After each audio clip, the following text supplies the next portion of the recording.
परंतु कामदेव की कोई भी कला मुनि पर असर न कर सकी। तब तो पापी कामदेव अपने ही नाश के भय से डर गया। लक्ष्मीपति भगवान जिसके बड़े रक्षक हों, भला उसकी सीमा मर्यादा को कोई दबा सकता है? तब अपने सहायकों समेत कामदेव ने बहुत डर कर और अपने मन में हार मानकर बहुत ही आर्त दीन वचन कहते हुए मुनि के चरणों को जा पकड़ा। नारद जी के मन में कुछ भी क्रोध न आया। उन्होंने प्रिय वचन कहकर कामदेव का समाधान किया। तब मुनि के चरणों में सिर नवाकर और उनकी आज्ञा पाकर कामदेव अपने सहायकों सहित लौट गया। देवराज इंद्र की सभा में जाकर उसने मुनि की सुशीलता और अपनी करतूत सब कही, जिसे सुनकर सबके मन में आश्चर्य हुआ और उन्होंने मुनि की बड़ाई करके श्री हरि को सिर नवाया। तब नारद जी शिव जी के पास गए। उनके मन में इस बात का अहंकार हो गया कि हमने कामदेव को जीत लिया। उन्होंने कामदेव के चरित्र शिव जी को सुनाए और महादेव जी ने उन्हें नारद जी को अत्यंत प्रिय जानकर इस प्रकार शिक्षा दी। हे मुनि, मैं तुमसे बार बार विनती करता हूँ कि जिस तरह यह कथा तुमने मुझे सुनाई है, उस तरह भगवान श्री हरि को कभी मत सुनाना। चर्चा भी चले तब भी इसको छिपा जाना।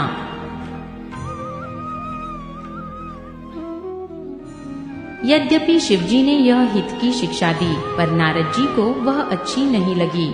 हे भरद्वाज, अब कौतुक तमाशा सुनो। हरि की इच्छा बड़ी बलवान है। श्री रामचंद्र जी जो करना चाहते हैं वही होता है। ऐसा कोई नहीं जो उसके विरुद्ध कर सके। श्री शिव जी के वचन नारद जी के मन को अच्छे नहीं लगे। तब वे वहां से ब्रह्मलोक को चल दिए। एक बार गान विद्या में निपुण मुनिनाथ नारद जी हाथ में सुंदर वीणा लिए हरिगुण गाते हुए क्षीर सागर को गए, जहाँ वेदों के मस्तक स्वरूप मूर्तिमान वेदांत तत्व लक्ष्मी निवास भगवान नारायण रहते हैं। राम निवास भगवान उठकर बड़े आनंद से उनसे मिले और ऋषि नारद जी के साथ आसन पर बैठ गए। चराचर के स्वामी भगवान हंसकर बोले, हे मुनि, आज आपने बहुत दीनों पर दया की। यद्यपि श्री शिव जी ने उन्हें पहले से ही बरज रखा था, तो भी नारद जी ने कामदेव का सारा चरित्र भगवान को कह सुनाया। श्री रघुनाथ जी की माया बड़ी ही प्रबल है। जगत में ऐसा कौन जन्मा है जिसे वह मोहित न कर दे। भगवान रूखा मुंह करके कोमल वचन बोले, हे मुनिराज, आपका स्मरण करने से दूसरों के मोह, काम, मद और अभिमान मिट जाते हैं। फिर आपके लिए तो कहना ही क्या है। हे मुनि, सुनिए, मोह तो उसके मन में होता है जिसके हृदय में ज्ञान वैराग्य नहीं है। आप तो ब्रह्मचर्य व्रत में तत्पर और बड़ी धीर बुद्धि हैं। भला कहीं आपको भी कामदेव सता सकता है? नारद जी ने अभिमान के साथ कहा, भगवान, यह सब आपकी कृपा है। करुणा निधान भगवान ने मन में विचार कर देखा कि इनके मन में गर्व के भारी वृक्ष का अंकुर पैदा हो गया है। मैं उसे तुरंत ही उखाड़ फेंकूंगा, क्योंकि सेवकों का हित करना हमारा प्रण है। मैं अवश्य ही वह उपाय करूंगा जिससे मुनि का कल्याण और मेरा खेल हो। तब नारद जी भगवान के चरणों में सिर नवाकर चले। उनके हृदय में अभिमान और भी बढ़ गया। तब लक्ष्मीपति भगवान ने अपनी माया को प्रेरित किया। अब उसकी कठिन करनी सुनो। उस हरिमाया ने रास्ते में 100 योजन 400 कोस का एक नगर रचा। उस नगरी भांति भांति की रचनाएं लक्ष्मी निवास भगवान विष्णु के नगर वैकुंठ से भी अधिक सुंदर थी। उस नगर में ऐसे सुंदर नर नारी बसते थे मानो बहुत से कामदेव और उसकी स्त्री रति ही मनुष्य शरीर धारण किए हुए हो। उस नगर में शील निधि नाम का राजा रहता था, जिसके यहाँ असंख्य घोड़े, हाथी और सेना के समूह टुकड़ियां थे। उसका वैभव और विलास 100 इंद्रों के समान था। वह रूप, तेज, बल और नीति का घर था। उसके विश्व मोहिनी नाम की एक ऐसी रूपवती कन्या थी जिसके रूप को देखकर लक्ष्मी जी भी मोहित हो जाएं। वह सब गुणों की खान भगवान की माया ही थी। उसकी शोभा का वर्णन कैसे किया जा सकता है। वह राजकुमारी स्वयंवर करना चाहती थी। इससे वहां अगणित राजा आए हुए थे। खिलवाड़ी मुनि नारद जी उस नगर में गए और नगरवासियों से उन्होंने सब हाल पूछा। सब समाचार सुनकर वे राजा के महल में आए। राजा ने पूजा करके मुनि को आसन पर बैठाया। फिर राजा ने राजकुमारी को लाकर नारद जी को दिखलाया और पूछा कि हे नाथ, आप अपने हृदय में विचार कर इसके सब गुण दोष कहिए। उसके रूप को देखकर मुनि वैराग्य भूल गए और बड़ी देर तक उसकी ओर देखते ही रह गए। उसके लक्षण देखकर मुनि अपने आप को भी भूल गए और हृदय में हर्षित हुए, पर प्रकट रूप में उन लक्षणों को नहीं कहा। लक्षणों को सोचकर वे मन में कहने लगे कि जो इसे ब्याहेगा वह अमर हो जाएगा और रणभूमि में कोई उसे जीत न सकेगा। यह शील निधि की कन्या जिसको वरेगी, सब चर अचर जीव उसकी सेवा करेंगे। सब लक्षणों को विचार कर मुनि ने अपने हृदय में रख लिया और राजा से कुछ अपनी ओर से बनाकर कह दिया। राजा से लड़की के सुलक्षण कहकर नारद जी चल दिए, पर उनके मन में यह चिंता थी कि मैं जाकर सोच विचार कर अब वही उपाय करूं जिससे यह कन्या मुझे ही वरे। इस समय जब तब से तो कुछ हो नहीं सकता। हे विधाता, मुझे यह कन्या किस तरह मिलेगी? इस समय तो बड़ी भारी शोभा और विशाल सुंदर रूप चाहिए, जिसे देखकर राजकुमारी मुझ पर रीझ जाए और तब जयमाल मेरे गले में डाल दे। एक काम करूं कि भगवान से सुंदरता मांगू, पर भाई उनके पास जाने में तो बहुत देर हो जाएगी, किंतु श्री हरि के समान मेरा हितु भी कोई नहीं है, इसीलिए इस समय वे ही मेरे सहायक हों। उस समय नारद जी ने भगवान की बहुत प्रकार से विनती की। तब लीलामय कृपालु प्रभु वहीं प्रकट हो गए। स्वामी को देखकर नारद जी के नेत्र शीतल हो गए और वे मन में बड़े ही हर्षित हुए कि अब तो काम बन ही जाएगा। नारद जी ने बहुत आर्त दीन होकर सब कथा कह सुनाई और प्रार्थना की कि कृपा कीजिए और कृपा करके मेरे सहायक बनिए। हे प्रभु, आप अपना रूप मुझको दीजिए और किसी प्रकार मैं उस राजकन्या को नहीं पा सकता। हे नाथ, जिस तरह मेरा हित हो आप वही शीघ्र कीजिए। मैं आपका दास हूँ। अपनी माया के विशाल बल दे दीन दयालु भगवान मन ही मन हंसकर बोले। हे नारद जी, सुनो, जिस प्रकार आपका परम हित होगा हम वही करेंगे, दूसरा कुछ नहीं। हमारा वचन असत्य नहीं होता। हे योगी मुनि, सुनिए, रोग से व्याकुल रोगी कुपथ्य मांगे तो वैद्य उसे नहीं देता। इसी प्रकार मैंने भी तुम्हारा हित करने की ठान ली है। ऐसा कहकर भगवान अंतर्धान हो गए। भगवान की माया के वशीभूत हुए मुनि ऐसे मूढ़ हो गए कि वे भगवान की अगुढ़ स्पष्ट वाणी को भी न समझ सके। ऋषिराज नारद जी तुरंत वहां गए जहां स्वयंवर की भूमि बनाई गई थी। राजलोग खूब सज धज कर समाज सहित अपने अपने आसन पर बैठे थे। मुनि नारद मन ही मन प्रसन्न हो रहे थे कि मेरा रूप बड़ा सुंदर है, मुझे छोड़ कन्या भूलकर भी दूसरे को न वरेगी। कृपा निधान भगवान ने मुनि के कल्याण के लिए उन्हें ऐसा कुरूप बना दिया कि जिसका वर्णन नहीं हो सकता, पर यह चरित्र कोई भी न जान सका। सबने उन्हें नारद ही जानकर प्रणाम किया। वहाँ 2 शिवजी के गण भी थे। वे सब भेद जानते थे और ब्राह्मण का वेश बनाकर सारी लीला देखते फिरते थे। वे भी बड़े मौजी थे। नारद जी अपने हृदय में रूप का बड़ा अभिमान लेकर जिस समाज पंक्ति में जाकर बैठे थे, ये शिवजी के दोनों गण भी वहीं बैठ गए। ब्राह्मण के वेश में होने के कारण उनकी इस चाल को कोई न जान सका। वे नारद जी को सुना सुनाकर व्यंग वचन कहते थे। भगवान ने इनको अच्छी सुंदरता दी है, इनकी शोभा देखकर राजकुमारी रीझ ही जाएगी और हरि वानर जानकर इन्हीं को खास तौर से वरेगी। नारद मुनि को मोह हो रहा था, क्योंकि उनका मन दूसरे के हाथ माया के वश में था। शिवजी के गण बहुत प्रसन्न होकर हंस रहे थे। यद्यपि मुनि उनकी अटपटी बातें सुन रहे थे, पर बुद्धि भ्रम में सनी हुई होने के कारण वे बातें उनकी समझ में नहीं आती थी। उनकी बातों को वे अपनी प्रशंसा समझ रहे थे। इस विशेष चरित्र को और किसी ने नहीं जाना, केवल राजकन्या ने नारद जी का वह रूप देखा। उनका बंदर का सा मुंह और भयंकर शरीर देखते ही कन्या के हृदय में क्रोध उत्पन्न हो गया। तब राजकुमारी सखियों के साथ लेकर इस तरह चली मानो राजहंसिनी चल रही है। वह अपने कमल जैसे हाथों में जयमाला लिए सब राजाओं को देखती हुई घूमने लगी। जिस और नारद जी रूप के गर्भ में फूले बैठे थे उस और उसने भूलकर भी नहीं ताका। नारद मुनि बार बार उचकते और छटपटाते हैं। उनकी दशा देखकर शिवजी के गण मुस्कुराते हैं। कृपालु भगवान भी राजा का शरीर धारण कर वहां जा पहुँचे। राजकुमारी ने हर्षित होकर उनके गले में जयमाला डाल दी। लक्ष्मी निवास भगवान दुल्हन को ले गए। सारी राजमंडली निराश हो गई। मोह के कारण मुनि की बुद्धि नष्ट हो गई थी। इससे वे राजकुमारी को गई देख बहुत ही विकल हो गए, मानो गांठ से छूटकर मणि गिर गई हो। तब शिवजी के गणों ने मुस्कुराकर कहा, जाकर दर्पण में अपना मुंह तो देखिए। ऐसा कहकर वे दोनों बहुत भयभीत होकर भागे। मुनि ने जल में झांककर अपना मुंह देखा। अपना रूप देखकर उनका क्रोध बहुत बढ़ गया। उन्होंने शिवजी के उन गणों को अत्यंत कठोर शाप दिया। तुम दोनों कपटी और पापी जाकर राक्षस हो जाओ। तुमने हमारी हंसी की, उसका फल चखो। अब फिर किसी मुनि की हंसी करना।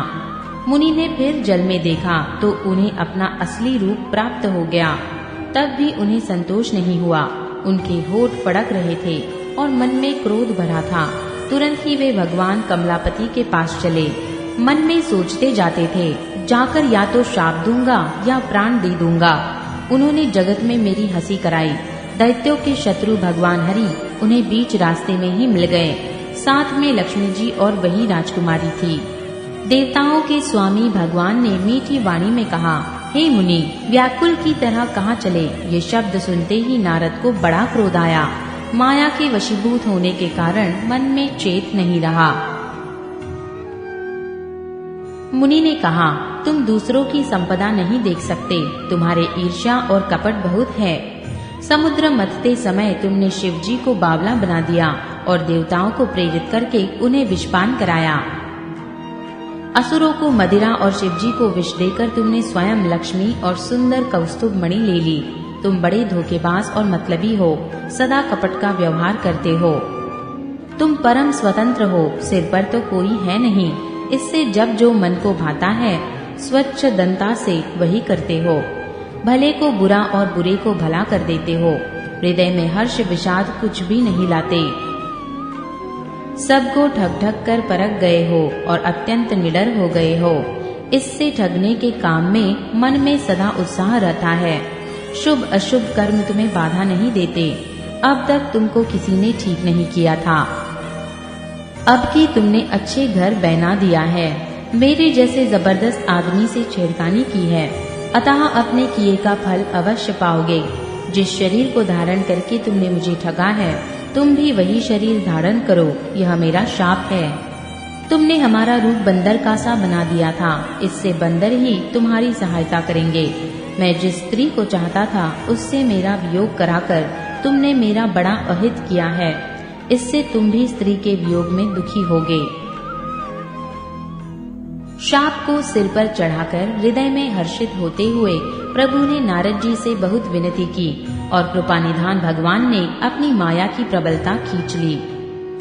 जब भगवान ने अपनी माया को हटा लिया तब वहाँ न लक्ष्मी ही रह गई न राजकुमारी ही। तब मुनि ने अत्यंत भयभीत होकर श्री हरि के चरण पकड़ लिए और कहा, हे शरणागत के दुखों को हरने वाले, मेरी रक्षा कीजिए। हे कृपालु, मेरा शाप मिथ्या हो जाए। तब दीनों पर दया करने वाले भगवान ने कहा कि यह सब मेरी ही इच्छा से हुआ है।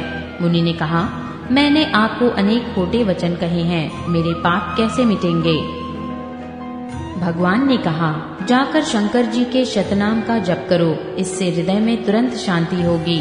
शिव जी के समान मुझे कोई प्रिय नहीं है। इस विश्वास को भूलकर भी न छोड़ना। हे मुनि पुरारी, शिव जी जिस पर कृपा नहीं करते वह मेरी भक्ति नहीं पाता। हृदय में ऐसा निश्चय करके जाकर पृथ्वी पर विचरो।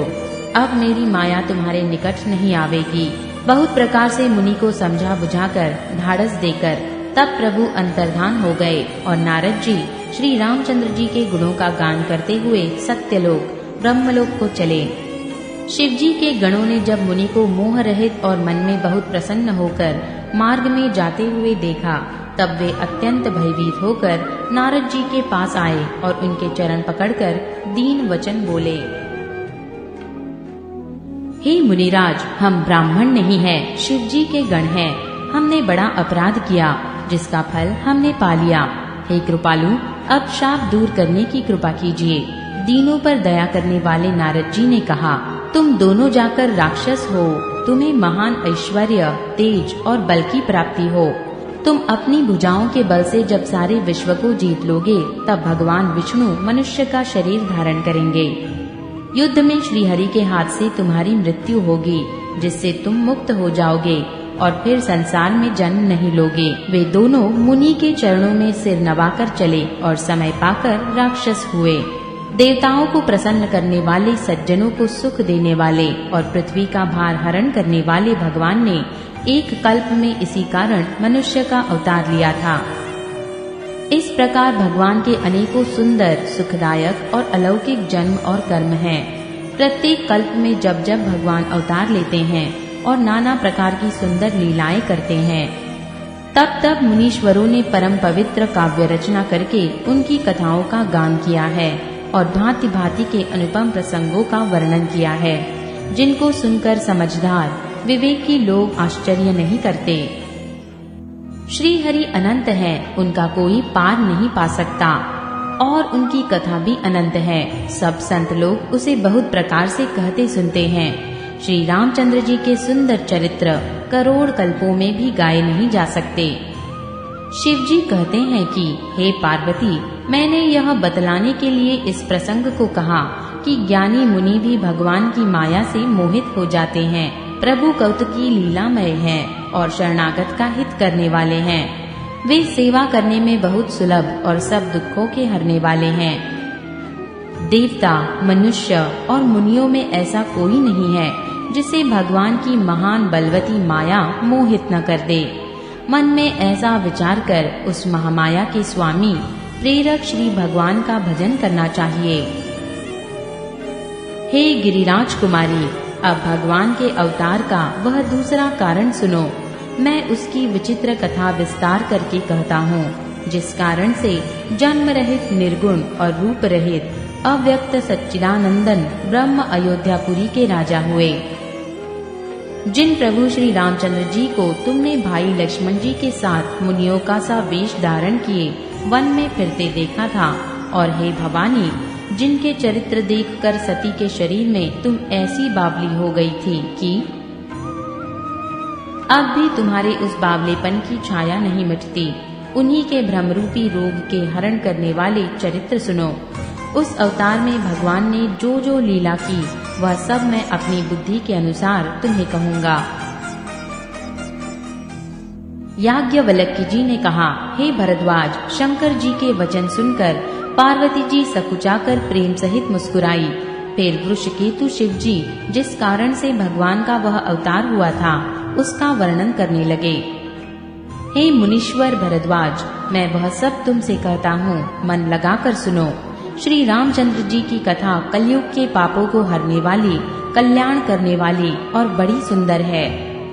स्वयंभू मनु और उनकी पत्नी शतरूपा, जिनसे मनुष्यों की यह अनुपम सृष्टि हुई, इन दोनों पति पत्नी के धर्म और आचरण बहुत अच्छे थे। आज भी वेद जिनकी मर्यादा का गान करते हैं। राजा उत्तानपाद उनके पुत्र थे, जिनके पुत्र प्रसिद्ध हरिभक्त ध्रुव जी हुए। उन मनु जी के छोटे लड़के का नाम प्रियव्रत था, जिसकी प्रशंसा वेद और पुराण करते हैं। पुनः देवहूति उनकी कन्या थी, जो करदम मनु की प्यारी पत्नी हुई और जिन्होंने आदिदेव दीनों पर दया करने वाले समर्थ एवं कृपालु भगवान कपिल को गर्भ में धारण किया। तत्वों का विचार करने में अत्यंत निपुण जिन कपिल भगवान ने सांख्य शास्त्र का प्रकट रूप में वर्णन किया, उन स्वयंभू मनु जी ने बहुत समय तक राज्य किया और सब प्रकार से भगवान की आज्ञा रूप शास्त्रों की मर्यादा का पालन किया। घर में रहते बुढ़ापा आ गया, परंतु विषयों से वैराग्य नहीं होता। इस बात को सोचकर उनके मन में बड़ा दुख हुआ कि श्री हरि की भक्ति बिना जन्म यूं ही चला गया। तब मनुजी ने अपने पुत्र को जबरदस्ती राज्य देकर स्वयं स्त्री सहित वन को गमन किया। अत्यंत पवित्र और साधकों को सिद्धि देने वाला तीर्थों में श्रेष्ठ नैमिषारण्य प्रसिद्ध है।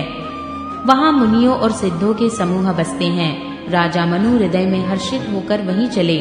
वे धीर बुद्धि वाले राजा रानी मार्ग में जाते हुए ऐसे सुशोभित हो रहे थे मानो ज्ञान और भक्ति ही शरीर धारण किए जा रहे हों। चलते चलते वे गोमती के किनारे जा पहुँचे। हर्षित होकर उन्होंने निर्मल जल में स्नान किया। उनको धर्म धुरंधर राजर्षि जानकर सिद्ध और ज्ञानी मुनि उनसे मिलने आए। जहाँ जहाँ सुंदर तीर्थ थे, मुनियों ने आदर पूर्वक सभी तीर्थ उनको करा दिए। उनका शरीर दुर्बल हो गया था। वे मुनियों के से वलकल वस्त्र धारण करते थे और संतों के समाज में नित्य पुराण सुनते थे और द्वादशाक्षर मंत्र ओम नमो भगवते वासुदेवाय का प्रेम सहित जप करते थे। भगवान वासुदेव की चरण कमलों में उन राजा रानी का मन बहुत ही लग गया। वे साग, फल और कंद का आहार करते थे और सच्चिदानंद ब्रह्म का स्मरण करते थे। फिर वे श्री हरि के लिए तप करने लगे और मूल फल को त्याग कर केवल जल के आधार पर रहने लगे। हृदय में निरंतर यही अभिलाषा हुआ करती कि हम कैसे उन परम प्रभु को आंखों से देखें जो निर्गुण, अखंड, अनंत और अनादि हैं और परमार्थवादी ब्रह्म ज्ञानी तत्वेत्ता लोग जिनका चिंतन किया करते हैं, जिन्हें वेद नेति नेति यह भी नहीं कहकर निरूपण करते हैं, जो आनंद स्वरूप उपाधि रहित और अनुपम है एवं जिनके अंश से अनेकों शिव, ब्रह्मा और विष्णु भगवान प्रकट होते हैं। ऐसे महान प्रभु भी सेवक के वश में है और भक्तों के लिए दिव्य लीला विग्रह धारण करते हैं। यदि वेदों में यह वचन सत्य कहा है तो हमारी अभिलाषा भी अवश्य पूरी होगी। इस प्रकार जल का आहार करके तप करते 6000 वर्ष बीत गए। फिर 7000 वर्ष वे वायु के आधार पर रहे। इस 10,000 वर्ष तक उन्होंने वायु का आधार भी छोड़ दिया। दोनों एक पैर से खड़े रहे। उनका अपार तप देखकर ब्रह्मा, विष्णु और शिव जी कई बार मुनि जी के पास आए। उन्होंने इन्हें अनेक प्रकार से लज्जाया और कहा कि कुछ वर मांगो, पर ये परम धैर्यवान राजा रानी अपने तप से किसी के डिगाए नहीं डिगे। यद्यपि उनका शरीर हड्डियों का ढांचा मात्र रह गया था, फिर भी उनके मन में जरा भी पीड़ा नहीं थी।